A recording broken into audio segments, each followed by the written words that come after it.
Dragon Age the Veilguard has been out for a while. I think most of the reviews are in, so I'm gonna really put in my last impressions, going through spoilers about what I really think about the game. But I'm not gonna bury the lead here, and I'm gonna go straight ahead and tell you what I think, and then explain why I think the way I think. I think that this game is a good game. It's not a great game. Most people would agree when it comes to that. But when it comes to being a Dragon Age game, I think that it's also not a good Dragon Age game. It's a okay BioWare game. And then if you were to tell me that this was made by Don't Nod or the people that make Life is Strange, I would say, yeah, that's definitely a step up for them. But when it comes to it being a BioWare game, it kind of felt like it was a little bit of a return to form, but also a little bit of a step back, while also taking a step forward. And that's why I think everybody's a little bit conflicting when it comes to it. I personally think that if this game would have came after the Dreadwolf, so if they would have gave you the following thing, Inquisition, in that same vein, that same tone, follow that story up, just close that storyline up, and then having Rook and the Veilguard being the team that's put together to be able to protect the Veil or whatever, I think at this point it would have been better received. The anticipation would have been different. The road leading up to this game, I was very excited about the Dreadwolf. When I saw the first trailer and when we realized that he changed the title to the Veilguard, it kind of changed everything. I saw the gameplay. I wasn't really enamored with it. I didn't really know what to expect. I realized that I wasn't really hyped for it. So I'm like, I'll wait and see. And then I got to play for myself, and I'm really glad that I did. Over 100 hours after I completed the game. 100% I did everything that the game had to offer, and I can tell you that it is a really good game. But throughout playing the game, I think that anyone that had played the other games in the past or used to their storytelling can tell you that this one felt very different. It felt like Rook was a counselor. I understand the leadership role that is thrust into, and they really do paint that character as a leader. There's not a lot of deviations that you can do from this character. I mean, you can change the tone of what he says, but you can't really change him into a character that's all of a sudden not fit to be a leader, right? So he's very much fit to do that in all manner.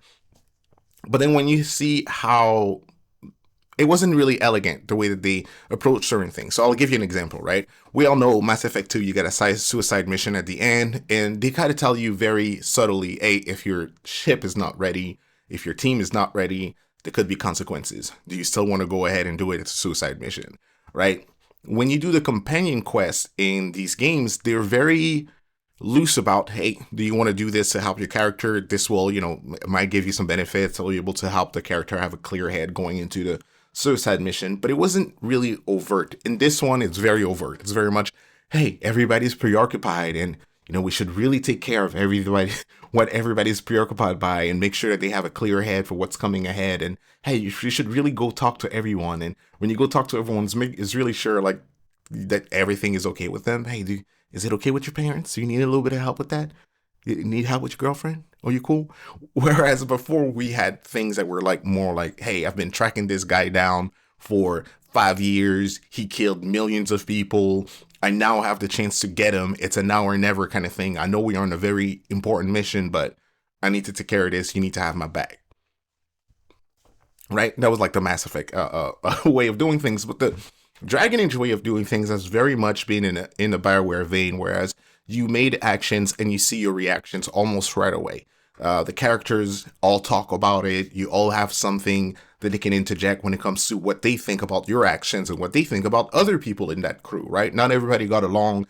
People sometimes had some apprehension when it comes to other people in your team, and you had to navigate that to make sure that you had the best team around. You also had characters that were very, very different morally, right? You had characters that, believed in, hey, you know what? At the end of the day, I got to do what I got to do to get the mission done, and I don't pretend to be a good person at all. I just do what I do. And then you had other characters that were like, no, we need to do the right thing at every single turn.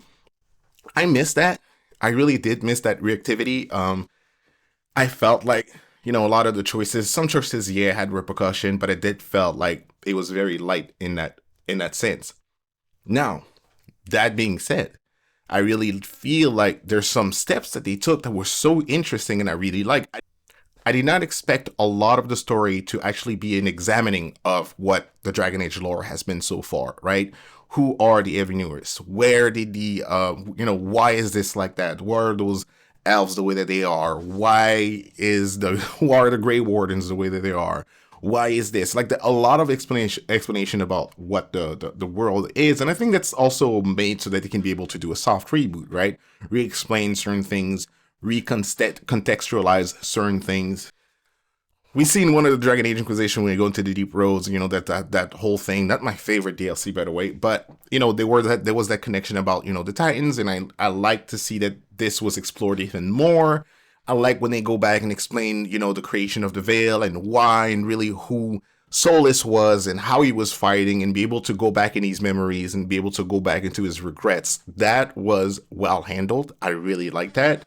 I like how they go back and explain Mythal and all those things. That was my favorite part of the story. That and the stakes at the end. I think at the end, the stakes were really well. Once again, it reminded me of that suicide mission in Mass Effect 2.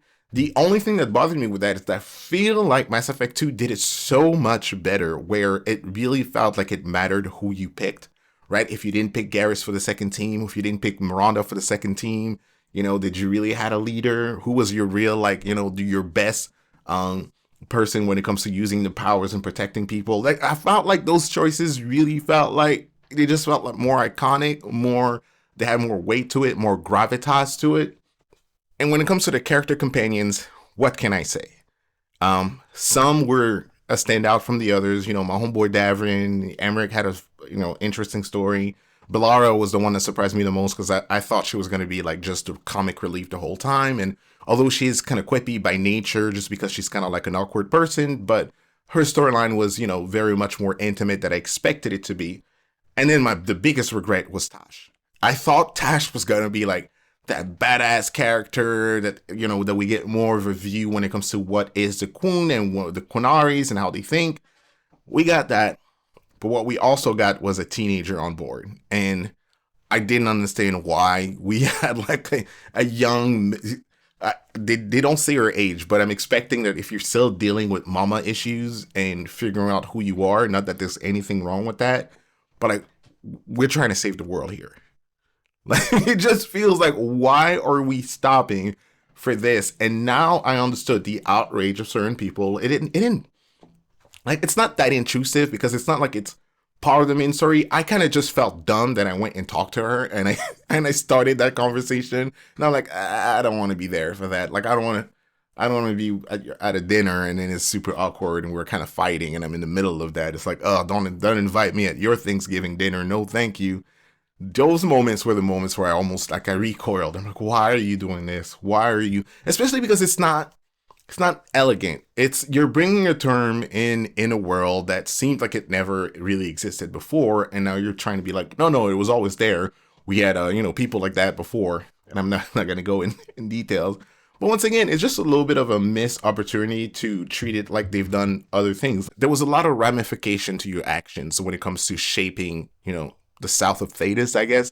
But now that we're in a different portion of this world, it seems like they're really taking us through, this world is different and they're more open-minded and this is how it works there, which, yeah, fine. Not a big distraction, but still one distraction. Like, speaking of companions, once again, my boy Davin is awesome. Speaking of the companions, though, the one thing that I've really found weird is, remember back in the days where you used to be able to talk to the characters in your base, like almost freely, however you want, and start a conversation with them, learn more about, like, what do you think about the last mission we just did? Or what do you think about this character? I didn't have that this time around. I really missed it. Like, you can only talk to characters when they have something to tell you. And then that kind of bothers me, because I'm like, oh, so I can't go and lay my shit on no one, but they can go ahead and use me as a therapist anytime they want. Like, should have been called Dragon Age to Counselor. Everybody calls you Counselor instead of Rook. Hey, Counselor, I got a problem. Can you want to help me with that? So, apart from these little things in the story, though, the other characters, I gotta say, and the other story beats, I really liked them. They were touching. There were some things that took me by surprise that I didn't expect. I'm not gonna make a big list of it, but, later on with Tash, is something that happens later on with the story that kind of like, was it necessary? I don't know. If it would have been the only thing, I think I'd have been more happy, but I kind of like, that was good. Bellara definitely had a storyline that I found was very interesting. Harding had something that we can really be able to look at with the implication of the lore and, as a big thing. Davin also very touching, storyline throughout. Very interesting character, very straight up. I've kind of felt like we needed more characters like him, but really kind of like that. I'm not gonna name every character, but definitely, Nev. I had some favorites when it comes to that, but those felt like to me they were the more like grown up characters, like ready to face what issue we were dealing with at hand in the moment. But I guess that was my only gripe when it comes to the story and characters. Everything else, though, like I said, I really like the way they handle a lot of it. The game is beautiful, great to look at. I'm sure that in 10 years we'll go back and look at the game and still be like, yeah, it still holds up because it's not trying to be realistic. It's very much stylistic.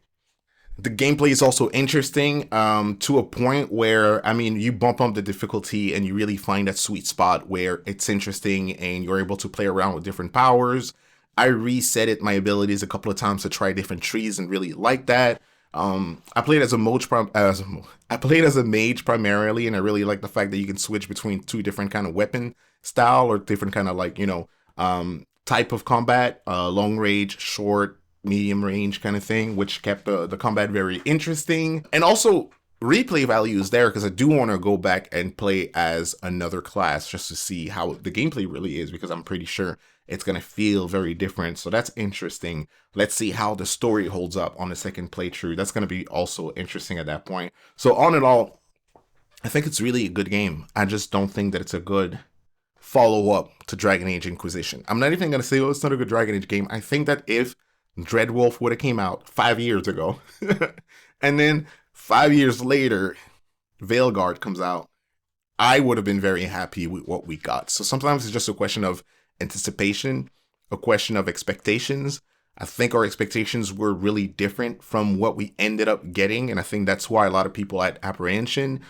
Other people were mad because they were not getting review copies ahead of time, or like other places. That's not something that I have to experience. We buy every copy that we review or that we talk about for reasons that we're too small for anyone to care. So that's just the only way that we can do it. But really, so we just have to base the game on what it is, the same as everyone. We play it when everybody's playing it, and so that's why I have my impressions, and I think my impressions are pretty much in the middle. And I think a lot of people also come down. If you look out there online, you'll see that most people will agree that it's mostly an 8 out of 10. Depending on your personal feelings, it might sway a little bit, 7.5, 7, or some people might say it's an 8.5, 9. But I don't think that no one can really, like, with a straight face say, oh, this is a bad game, or also like, oh, this is the game of the year, right? So I think we can all agree on that. It's good. But let me know, what do you think of this? Do you think that they should have made a Dragon Age Dreadwolf and then Dragon Age the Veilguard? Do you think that the last 10 years have been a little bit wasted on trying to retool the game and what it became? Maybe the original idea was better and they should have stuck with that, put out a game in 5 years. You let me know what you think about it down below. Thank you very much for this one. Have yourself a good one.